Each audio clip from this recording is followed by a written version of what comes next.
Do you all want to introduce yourself first? I'm Marine. I'm a junior and I'm a part of the Respect for All committee. Hi, my name is Haviva. I'm a junior too, and I'm also a part of Respect for All committee. My name is Emily, and I'm a sophomore, and I'm also part of the Respect for All committee in student government. Our icebreaker question is, and feel free to go. I can't really see the participants list, so it would be great if one of my co-members could maybe go down the participants list and then call on people so that everyone's not speaking at the same time. But introduce yourself, maybe the class that you're in, and then answer the question, what does it mean to be free for you? And what freedoms do you have? I can start. To me, free means being in a situation where you're not constrained by anyone, where no one's holding you back, where you have the choice to do whatever it is that makes you feel good, hopefully ethical and moral. And in terms of what freedoms do I have, being in the United States, I think I have the inalienable rights that all human beings should have: the freedom to free speech, freedom of expression, freedom of religion, and couldn't be more grateful. Free means to do whatever you want without being judged, and it's exactly like Marine said, freedom of speech, freedom of expressing myself, freedom of religion. Demetra can speak if you have anything to say. Aliza can go next. So I think what being free means, kind of what everyone else already said, it means to have ownership of yourself and have the ability to make your own choices, to decide for your own body and your own being, like what you're going to do. So what freedoms do you have? I feel that I'm privileged enough, and so are we, to live in America. So we do have, freedom of speech, and I do have freedom over my body. And, I have the freedom to make my own choices and not have someone else decide for me. That's good. I agree. Emma can go next. Yeah. My name's Emma. I'm a junior, and I think that freedom is to be able to live your life how you want, to do whatever you feel is right for you without any external pressures. And I think personally I have the same freedoms as all of us here. I have the right to my education, to my free speech, all of really the same things everybody has said. I like that new introduction, the right to your education. And another person before you also said they have the right to do whatever they choose to do with their own body. Those are great new introductions as well. Okay, Mia, you can go next. Okay, she typed in the chat. So she writes, I am Mia, I'm a junior, and being free means having the right to choose what you want to do in your life. I'm free to express my opinions and express myself the way I feel most comfortable. I really like that too. Freedom of expression keeps coming up. Exactly. I think we're all very privileged to have that. Okay, and finally we have Scarlett. Hi, I'm Scarlett. I'm also a junior. To me, being free means the right to express yourself in the way that you see fit, and being able to be 100% authentically yourself, no matter who you're with. And like everyone else, I live in America, so I obviously have, fortunately, freedom of speech, etc. But I also surround myself with a community that allows me to be myself, which makes me feel free and kind of liberated from like the external world in a way.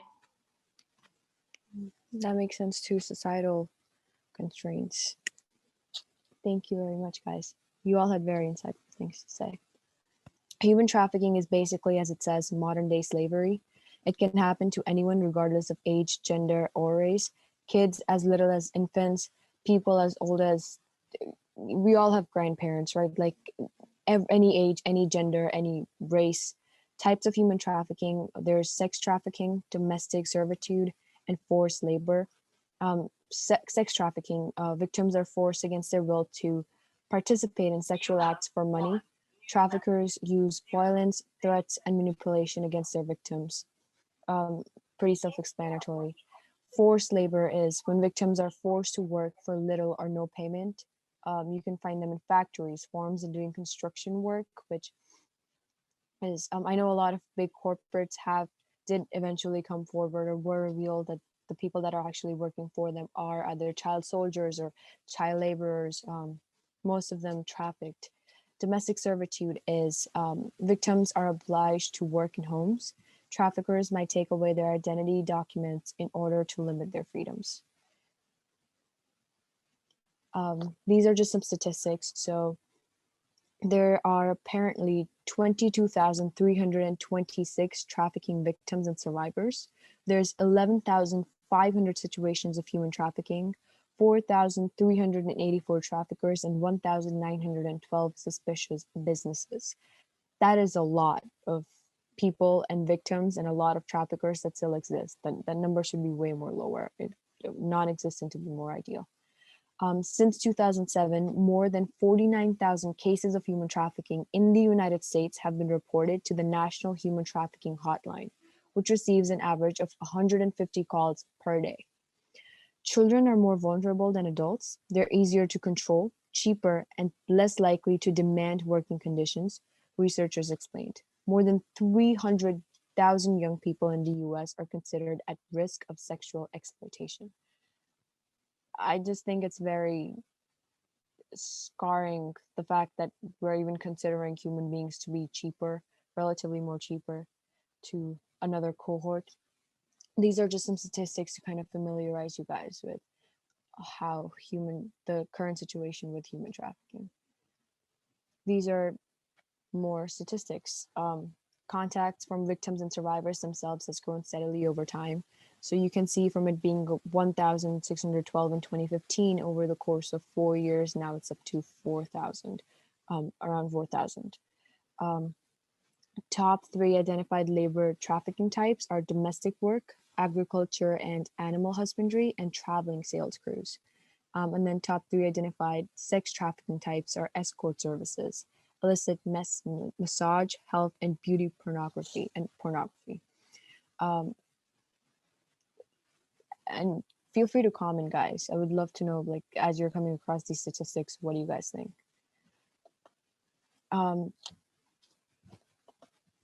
Top 5 points of access for help. Friends and family says 1,863. Law enforcement and criminal justice, there's 1,332. Health services, 917. Mobile apps, social media, 494. And child welfare system, 487. It is great that we have these things installed to deal with human trafficking, but these numbers are way lower than the numbers that we just saw of people that are actually involved in human trafficking. Forms of force, fraud, and coercion. Induces, exploits, substances abuse issues is 1,898. Physical abuse, 1,780. Sexual abuse, 1,184. Intimidation, displays, threatens weapons is 1,102. Emotional abuse, intimacy related is 1,019.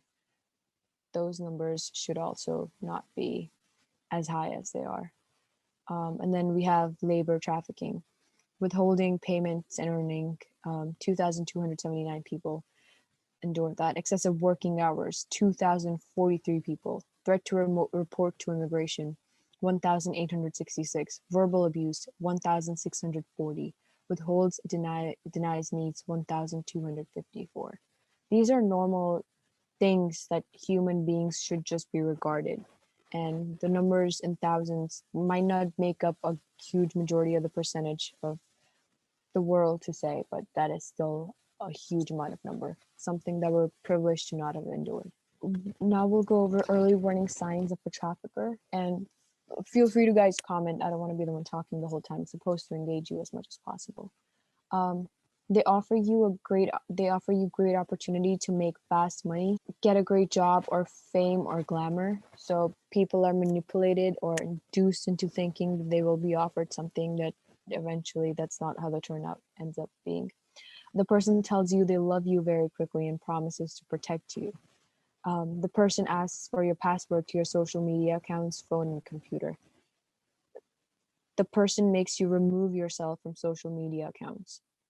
The person asks for or hold your personal identifications for you, especially a passport. You are told to spend less time with your family and friends, that your loved ones don't like or understand the new person or your relationship, and that is his or her love is all you really need.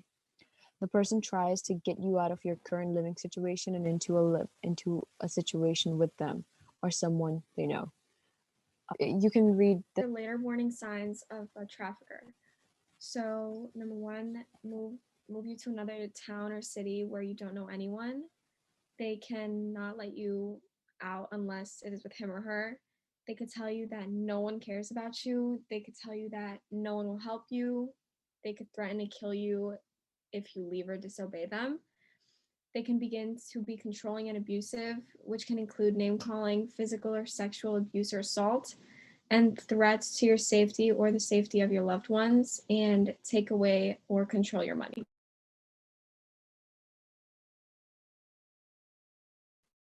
Right. So, what do we need to do to be safe on the internet? When posting on social media networking sites, double check privacy settings and remove any geographical check-in points. And this is one thing that keeps coming up when we sign up for social media. No one really reads the privacy the policies, and we just like check the boxes. They are contracts that you're actually abiding by. So before you're actually making any decisions, especially that relates to social media, because once something is on the internet, it stays there, be very careful. When posting on social networking sites, be cautious not to provide unnecessary information regarding your daily activities or close friends and family. This is also a very big one, especially among teenagers. People tend to persuade you as someone that they're not. They tend to get you to pass on your information. And this was actually something that was planned out, and see how many teenagers would actually give in to giving information and stuff to people that they don't know on the internet. And the number was weirdly extremely high. So never pass on your information or anything about your close friends or family, any unnecessary information that the other person just shouldn't necessarily know about you, especially if you don't know them. Choose a gender neutral, non-specific username that is not your name. Don't reference favorite hobbies or birth dates in your username or anything that might alert your trafficker to your identity. I think the purpose of the third point is also to make sure that you're cautious of what you're putting on there. So to say not to attract anyone based on the things that you're posing on. And let's continue. Public computers at local public libraries or community centers are more difficult to trace. Consider using these to access help whenever possible. Search engines track your online searches, and this information can be accessed by others using the same computer. If you're concerned that your trafficker will see what you have been searching for online, it is important to clear your search history after each session. Don't record your search history. You wouldn't really understand the purpose of doing so anyways. But if you think you're under a circumstance where someone might be targeting or recording the things that you're doing, it's smart to just not leave any traces if you haven't used a public computer especially. Change passwords and pins frequently, and don't allow the computer to save your passwords. That's also a very big one. I know that a lot of these things we just do because it's more convenient for us, and like who's going to traffic us, right? But these are cautions that are actually implemented and spoken of because these are real things. As we read earlier, there's 300,000 kids in the United States that are at a risk of being trafficked. So now we're going to open it up for you guys to talk. I will be facilitating a thought talk. We're just going to post some questions, and we would like to get as many insights on them as possible. Feel free to use the chat or unmute, raise your hand so that all of you aren't speaking at once. So the first question is, what do you think is the root cause of human trafficking? Why do you think it happens? There really could be no explanation of why people do that, because they could just be psychotic, like who just wakes up one morning and wants to do that to a human being. There could be like something traumatic happened in their life, which is still not a reason to do that to anybody. But I think the root is literally like something's wrong with them. I agree with Demetra, but also another root of human trafficking would just be greed because, as you said, that human trafficking, a lot of people put into labor and cheap labor. So a lot of people are involved in human trafficking because they're greedy and they're selfish. Yeah, same. Mia and Emma also said that in the chat. Emma said I think there is an economic root. They use people for labor to make money, which is true. Mia also said that some victims are sold to other people, so it could be for financial gain, which is absolutely true.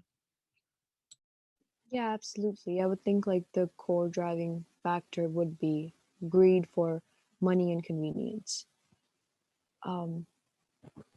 Okay, so And to answer Miss Dudley's question in the chat, are there any tips you all use to protect yourself on the internet? What I do is I just set all my social media accounts private, so not the whole public can see what I post, just the people that I accept. I know we just went over this question, but these are some of the things, core factors why people that cause people to commit human trafficking. So people in poverty needing to pay off debts, not being able to afford to care for children, greed, as a lot of you said, gender inequality where women are not as valued, so they are exploited, racial discrimination, caste system where some lives are not as important as others, and this is actually something that's been coming up a lot in American corporations as well. Caste system and racial discrimination. Racial discrimination has been a part of our society for as long as I could possibly think, but caste system is something that's also being catalyzed a lot. Government or political corruption where the laws do not protect. A lot of countries in Africa are actually enduring deplorable conditions because of that, like the Democratic Republic of Congo, India, Bangladesh. All of these countries, they have child soldiers, they have people, kids and women being recruited in gangs and stuff, and there's no one to actually protect them. Undocumented immigration status. So even now, the former president that we had incited a lot of racial terms like undocumented immigrant or alien, etc. And the correct term is actually undocumented immigrants. And a lot of the countries don't protect the rights of the people. And even if they do, people aren't aware of that. So just threatening someone that they will be complained against, there will be filed complaints against that person or their families is good enough to get someone to do whatever it is that you want them to do. So that's a big one as well. And then demand for cheap goods and labors, which is something that we see in a lot of big corporations. They tend to recruit or target markets where they can supply their goods for cheaper. And a good way of doing that is employing people for free in this case, I would think. Discussion question 2. What do you think is a potential and more probable victim of human trafficking? So in terms of gender, race, what cohort do you think? It will be children because they're very vulnerable and it's easy to gain trust from children if you're easily approachable. Yeah, absolutely. And I think we went over this in one of our statistics as well. Children are definitely more vulnerable and, as we read, cheaper. Anyone else has anything to say? I think women are a lot more going to be in the human trafficking because I think men have their guard up a lot, and I think women do too, but I just think women will be in it more. Yeah, no, definitely agree. There still are a lot of places where women aren't as valued as men. And we just read that too. So they're just exploited for their needs. And in terms of like having people work at homes, people usually prefer women to serve as their maids or cooks as opposed to men. Like I've actually been to, personal anecdote, I've been to India, and I know that a lot of homes there employ maids. So these are people that come to your house. They're usually people who don't have a lot of means of earning money, and they come to your house and they actually work for you. They clean everything and stuff. So I think it wasn't human trafficking, of course, but I've experienced something that was close to that firsthand.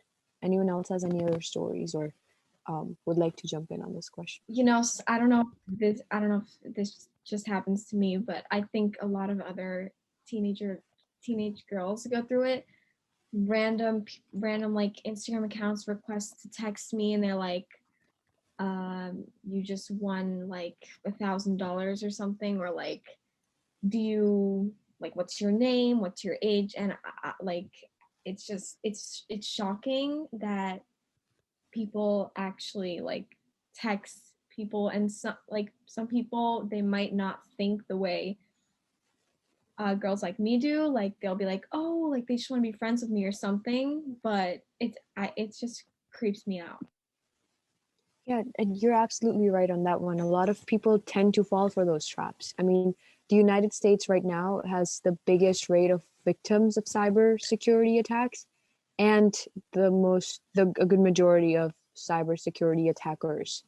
And you see that a lot on social media. In fact, there was this recent documentary that I was watching where teenagers were succumbed into believing that someone from their school is reaching out to them, and like those teenagers would reply back and say, okay, well, we're willing to meet you and stuff. And it was planned, but it was trying to explain how easy it is to actually traffic these kids. And absolutely agreed. Anyone else has anything else to say? I feel like people who are poor because they feel like they have no other option, and I agree with that. Yeah, absolutely. That's a very good point. Sometimes, and yeah, definitely people that are poor, people who think that they don't have another option, even people that are undocumented immigrants, right? Like if they're, well, that's not a reason for why someone commits human trafficking, but there's no way of actually getting out of it. What might be some of the reasons why victims may be reluctant to try to escape or report the crime? Love your participation. So I think maybe they'll be reluctant because the people might say, like, if you report me, like, I will kill your sister or something. Like, they don't want to hurt their family. Like, if it was just them, maybe they would report it, but they're also scared for their loved one's health. Yeah, absolutely. I would think that is one of like the biggest reasons why people wouldn't be reluctant to escape or report the crime. Anyone else has anything to say? I saw So that. Mia in the chat writes they are afraid of the repercussions, and if they're undocumented immigrants, they could be sent back home. Yeah, exactly. Right, like targeting people who just who don't have anyone to report to eventually, like the undocumented immigrants, right? They don't want to put themselves in trouble, so they just endure whatever it is that they're going through. Traffickers use many kinds of tricks to discourage their victims from escaping.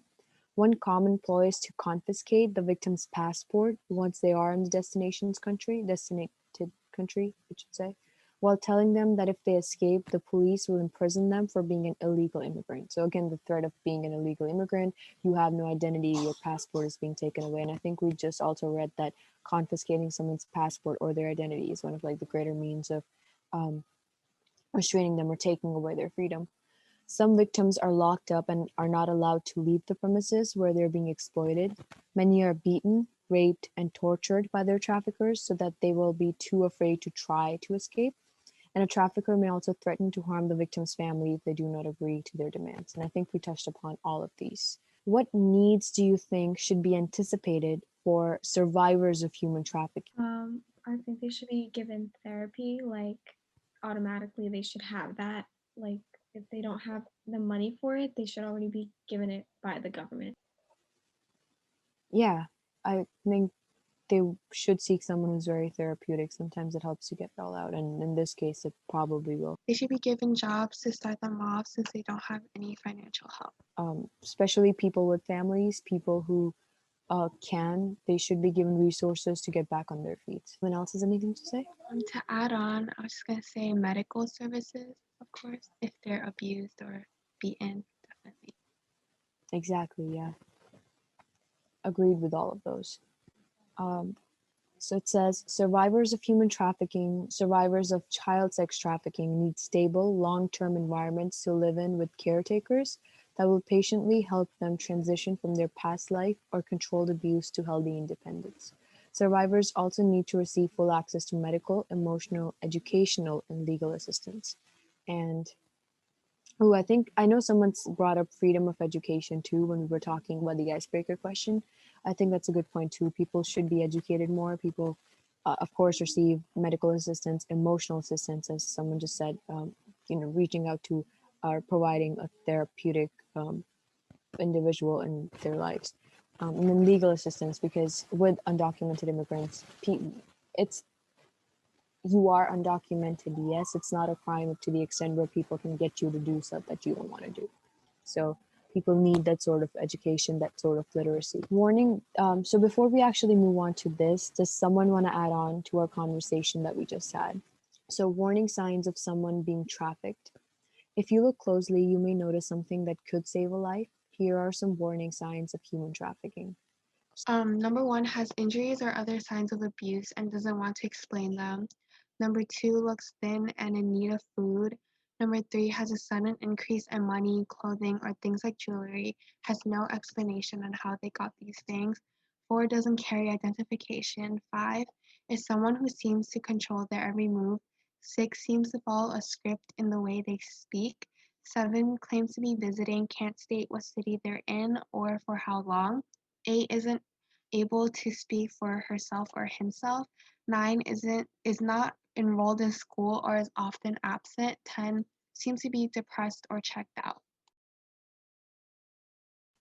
Yes, and a lot of these sounds very far away. Like, how would we ever encounter someone who has been a victim or is enduring human trafficking? But we never really know, guys. I mean, no one really said that the person who is actually attending your school isn't a subject to this sort of a crime, right? So, there's some of the things that you should be aware of when you're interacting with people. Okay, do you guys think there are means to maybe helping someone who you think has some of these traits and just showing symptoms? I will respect that person's decisions, but still be there for them emotionally. And if I can, and if they agree, I would definitely get authorities involved. I agree with Emily.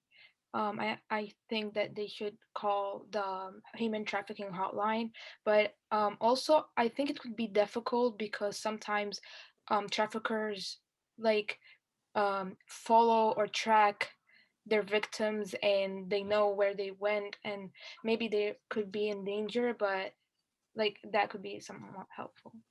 Yeah, absolutely. That's a very good point too.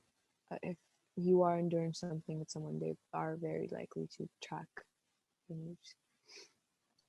So Mia in the chat writes she would be there for them and would wait for them to slowly open to her. Now, what can we do to help someone in that situation or we suspect to be? Okay, so number one, we can recognize that the person in the situation knows their situation best, and it is necessary to honor their requests to ensure their safety. Go at their pace, not yours. Respect their choices.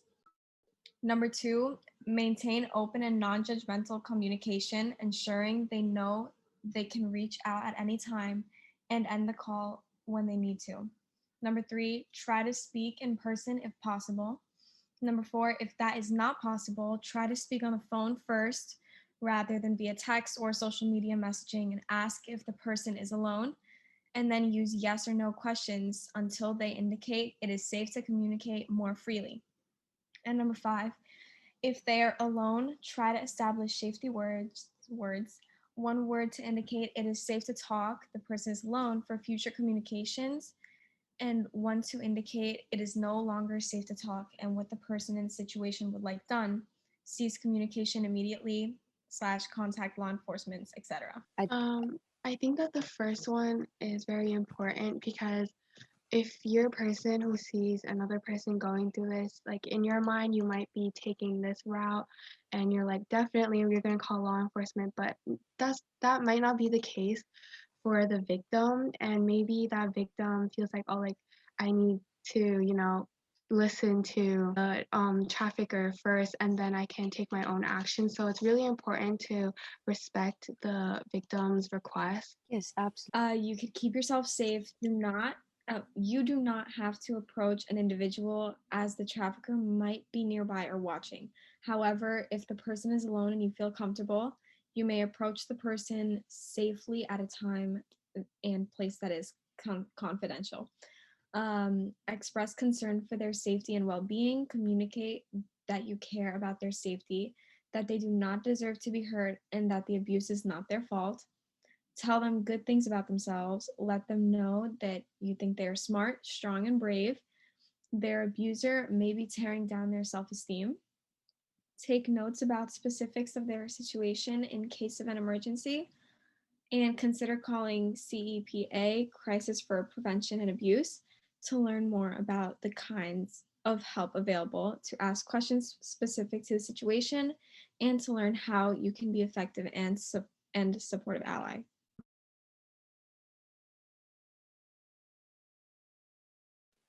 I think like we're focusing a lot on things that like communicating that they can trust you and that you care and stuff, but anyone want to touch upon how exactly would you be able to communicate with someone or even get them to open up that they're going through these things? How would you get someone to trust you in a circumstance like this? I feel like a big part of it is not coming off as aggressive or assertive. You don't want they've already been through so much, so you don't want to set them off or potentially like trigger them or have them think that you may be there to hurt them as well, because all they know is hurt.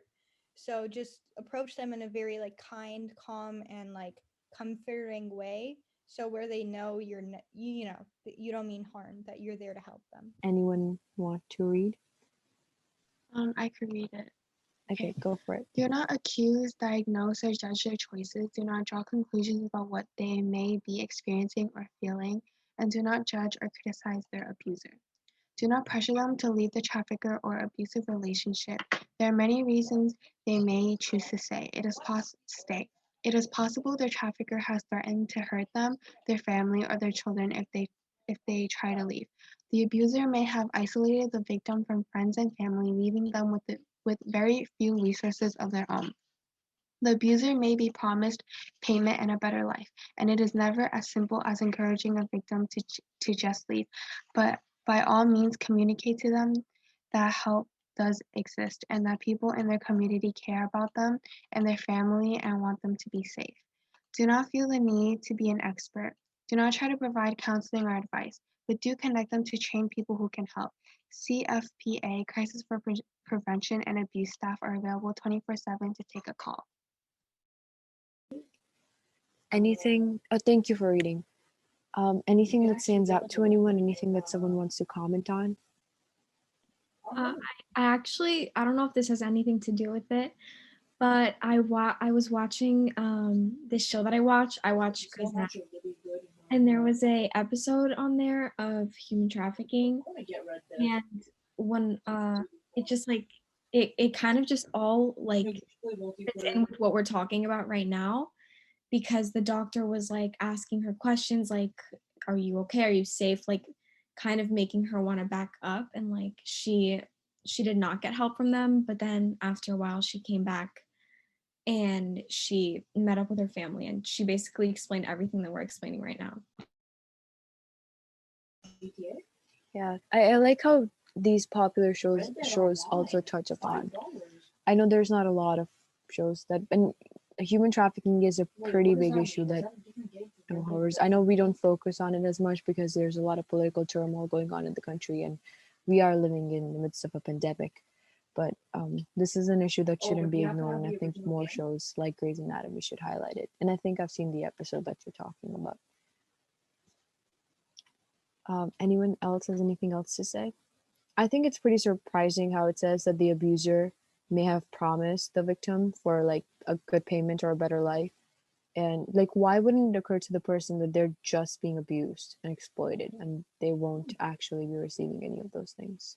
I think it's because people are not educated, or they do not realize that these type of things are going on. So if somebody says, oh, like, like once you do this for me, I'll give you a better life and a lot of money, then they're obviously going to follow the trafficker without, realizing the actual dangers. Building off of that, I feel like traffickers, most of the time and all of the time really, they target people who are vulnerable and who are, in situations of poverty or, whatever the case may be, not in the best situation that they could be in.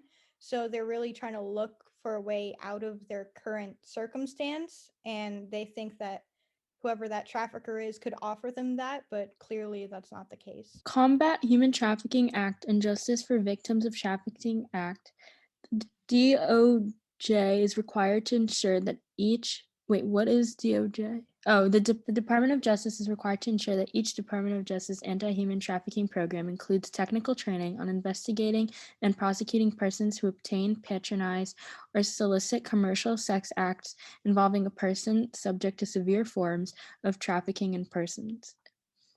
The Act also requires the Bureau of Justice Statistics of the Department of Justice to prepare and submit annual reports on state enforcement of human trafficking prohibitions.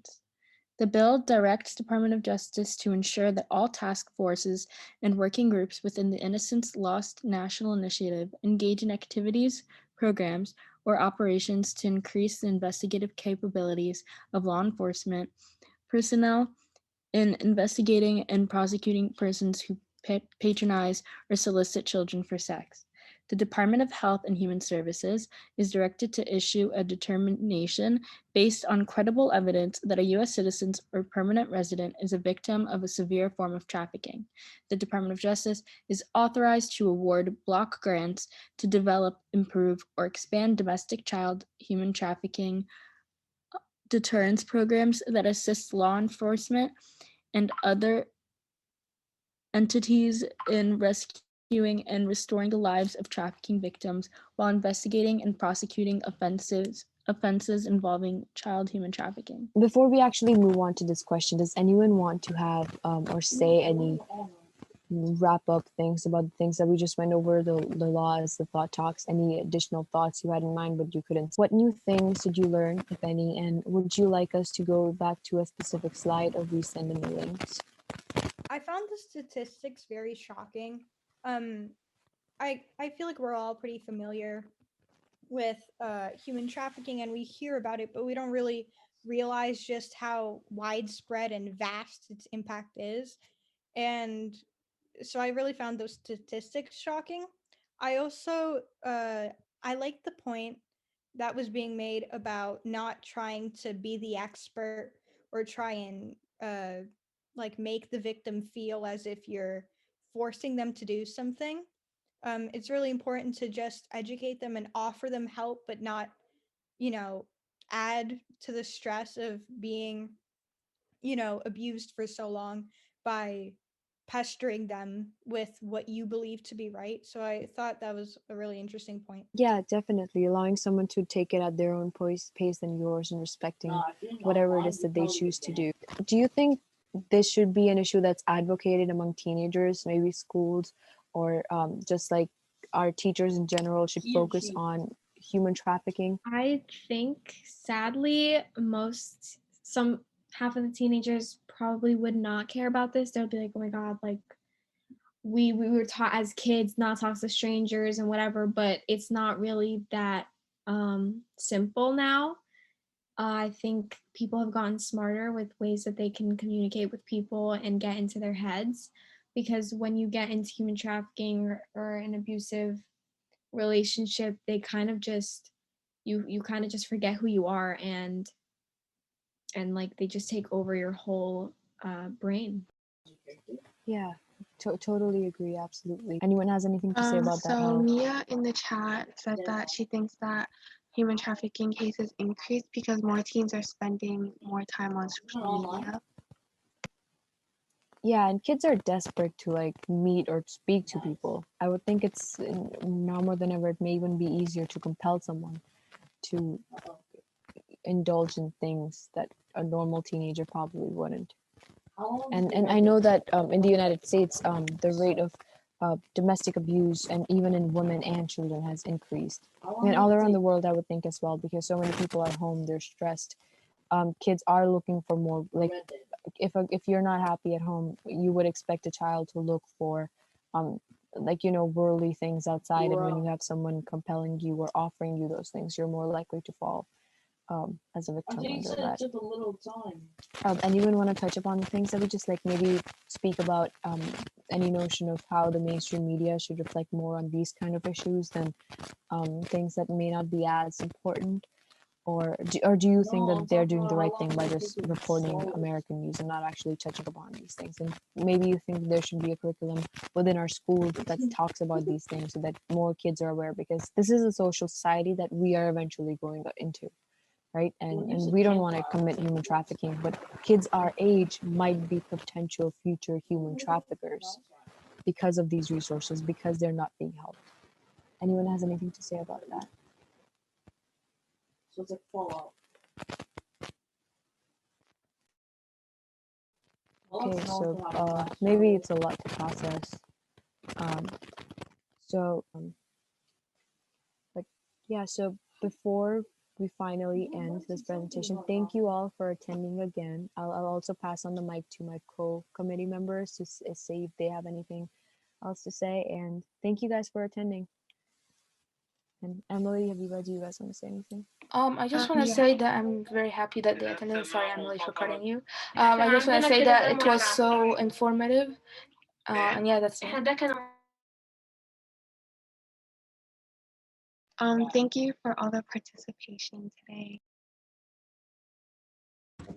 Thank you guys for attending. I hope it was informative. If you liked it, please let us know and have a good day. Thank you guys for coming. Bye, guys.